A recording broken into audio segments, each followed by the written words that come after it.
আমাদের বাসস্থান পৃথিবী রহস্য ও বিস্ময়ে ভরপুর, কিন্তু কিছু কিছু স্থান রয়েছে যা কেবল রহস্যময় নয় বরং ভয় ও আতঙ্কের প্রতীক। এই স্থানগুলোতে পা রাখা যেন কোনো ব্যক্তির এক দুঃসাহসিক অভিজ্ঞতা হতে পারে। অজানাদের এই পর্বে আমরা আলোচনা করব বিশ্বের এমন 5টি ভয়ঙ্কর স্থান সম্পর্কে। অজানা অধ্যায় চ্যানেলে আপনাকে স্বাগতম। আপনি যদি ইতিহাস সম্পর্কিত ভিডিও পছন্দ করেন তাহলে অজানা অধ্যায় চ্যানেলটি সাবস্ক্রাইব করে বেল আইকনে ক্লিক করুন। অজানা অধ্যায়ের ভিডিওগুলো ফেসবুকে দেখে থাকলে আমাদের ফেসবুক পেজ লাইক এবং ফলো করে আমাদের সাথে থাকুন। চলুন শুরু করা যাক।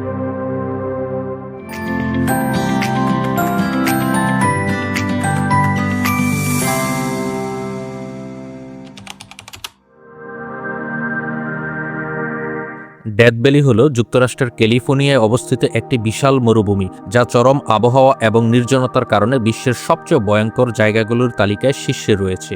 ডেথ ভ্যালি তার নামের মতোই একটি মৃত্যুর উপত্যকা, যেখানে প্রকৃতির নিষ্ঠুরতা মানুষকে চ্যালেঞ্জ করে। 2019 থেকে 2020 সালের মধ্যে এখানেই পৃথিবীর সর্বোচ্চ তাপমাত্রা রেকর্ড করা হয়েছে। এখানকার তাপমাত্রা 56.7 ডিগ্রি সেলসিয়াস পর্যন্ত উঠেছিল। অধিক তাপমাত্রার কারণে এখানে হিট স্ট্রোকের ঝুঁকি অনেক বেশি। এই মরুভূমিতে অদ্ভুত বালির সমাহারে ভরপুর। এখানে পানির কোনো উৎস নেই, ফলে এখানে গেলে মাত্র কয়েক ঘন্টার মধ্যে পানি শূন্যতা এবং পিপাসায় মৃত্যু হতে পারে। এখানকার বালিময় পরিবেশ হঠাৎ করে স্যান্ড স্টর্ম বা বালিঝড় তৈরি হতে পারে। প্রাকৃতিক ঝড় ও অধিক তাপের কারণে এখানকার প্রতিটি পদক্ষেপই ঝুঁকিপূর্ণ। ডেথ ভ্যালির ভয়ঙ্কর জায়গা হওয়া সত্ত্বেও এখানে যাওয়ার জন্য মানুষের কৌতূহলের শেষ নেই, কারণ এখানে আছে নৈসর্গিক সৌন্দর্য। ভ্রমণকারীরা এখানে সোনালী বালুকণা আর পাহাড়ের ছায়ায় সম্মিলিত অসাধারণ মরুভূমির দৃশ্য উপভোগ করতে আসে। এছাড়া এখান থেকে রাতের বেলা তারাবাজির অসাধারণ দৃশ্যও দেখা যায়। ফটোগ্রাফার বা প্রকৃতিপ্রেমীদের জন্য যুক্তরাষ্ট্রের ডেথ ভ্যালি একটি স্বপ্নের জায়গা।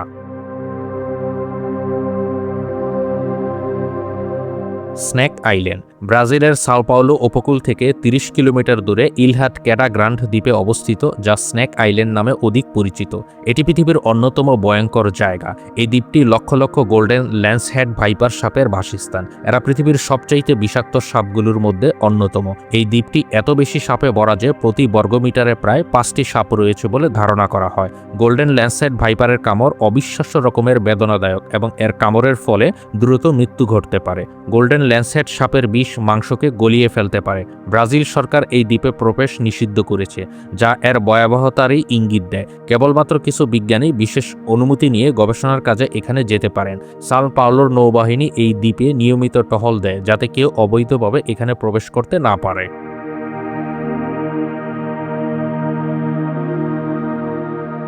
The gateway to hell Turkmenistan. তুর্কিমিনিস্তানের কারাকুম মরুভূমিতে অবস্থিত Darvaza gas craters gateway to hell নামে পরিচিত।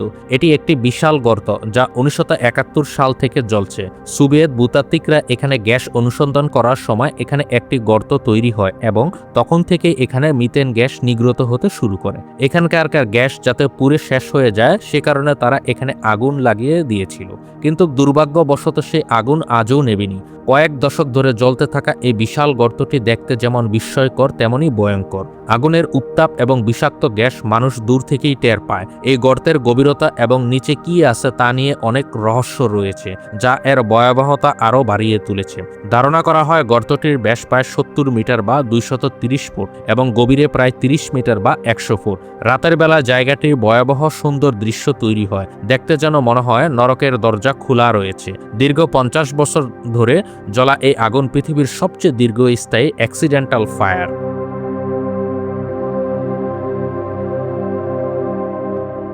জাপানের ফুজি পর্বতের পশ্চিম পাদদেশে অবস্থিত আকিগুহারা বন, যেটি স্থানীয়ভাবে গাছের সাগর নামে পরিচিত।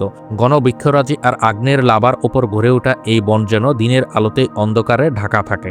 মানুষ এর ভেতরে ঢুকলে সহজে দিকভ্রান্ত হয়ে যায়। এখানকার বিশেষ ভৌগোলিক অবস্থানের কারণে আকিগুহারা বনে কম্পাস ও মোবাইল নেভিগেশন কাজ করে না।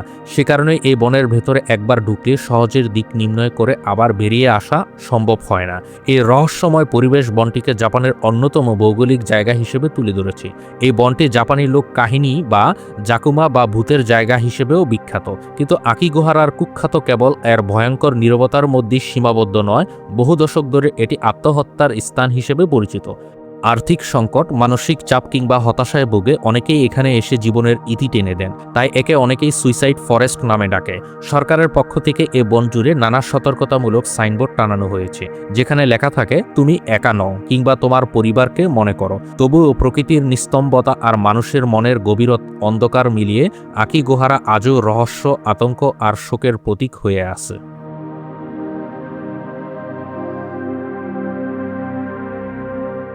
নামিবিয়ার উত্তর পশ্চিম উপকূলে আটলান্টিক মহাসাগরের ধারে রয়েছে এক রহস্যময় ও ভয়ঙ্কর মরুভূমি অঞ্চল। এর নাম স্কেলেটন কোস্ট, বাংলায় যাকে বলা হয় কঙ্কাল উপকূল। নামের মতোই জায়গাটি মৃত্যুর স্মারক দিয়ে ভরা। শত শত বছরের মধ্যে এখানে আটকে পড়েছে অসংখ্য জাহাজ, যার কঙ্কাল বা ধ্বংসাবশেষ আজও নামিবিয়ার মাঝে পড়ে আছে। সেই সাথে রয়েছে তিমি ও অন্যান্য সামুদ্রিক প্রাণীর কঙ্কাল, যা একে আরও ভৌতিক চেহারায় দিয়েছে। প্রবল সাগরের স্রোত, ঘন কুয়াশা এবং অদম্য মরুভূমির বিস্তার মিলিয়ে এই অঞ্চলটি দীর্ঘদিন ধরে মানুষের কাছে অপ্রবেশযোগ্য ও আতঙ্কজনক হিসেবে উঠে এসেছে। এতে ওই ভয়ঙ্কর ও প্রকৃতি একই সঙ্গে এক বিশেষ সৌন্দর্যেরও জন্ম দিয়েছে। এটিও পৃথিবীর একমাত্র জায়গা যেখানে সাগর আর মরুভূমি একত্রিত হয়েছে। বিস্তৃত বার্লিয়ান মরুভূমির বুকে বয়ে যাওয়া কুয়াশা আর একেবারে নির্জনতার মধ্যে দাঁড়িয়ে থাকা ভাঙা জাহাজের ধ্বংসাবশেষ, সব মিলিয়ে স্কেলেটন কোস্ট যেন জীবন্ত এক প্রকৃতি জাদুঘর। এখানে হায়না, মরুভূমির হাতি, সিংহ, এমনকি সিল মাছের দলও দেখা যায়, যে কারণে এটি শুধু ভৌতিক ও বিপজ্জনক স্থানই নয়, বরং নামিবিয়ার অন্যতম পর্যটক আকর্ষণ হয়ে উঠেছে। রহস্য আর কৌতূহলের কারণে বর্তমানে বহু মানুষ এখানে ঘুরতে যায়। এই স্থানগুলো আমাদের মনে করিয়ে দেয় পৃথিবী কেবল সৌন্দর্যের ভরায় নয়, বরং এর গভীরে লুকিয়ে আছে এমন কিছু রহস্য যা আমাদের কল্পনাকেও হার মানায়। আজ এ পর্যন্তই। আমাদের ভিডিওগুলো ফেসবুকে দেখতে চাইলে অজানা অধ্যায়ের ফেসবুক পেজ লাইক এবং ফলো করুন। পরবর্তী ভিডিও আপলোড হওয়ার সাথে সাথে দেখতে চাইলে অজানা অধ্যায়ের চ্যানেলটি সাবস্ক্রাইব করে বেল আইকনে ক্লিক করুন। ভিডিওটি দেখার জন্য অসংখ্য ধন্যবাদ।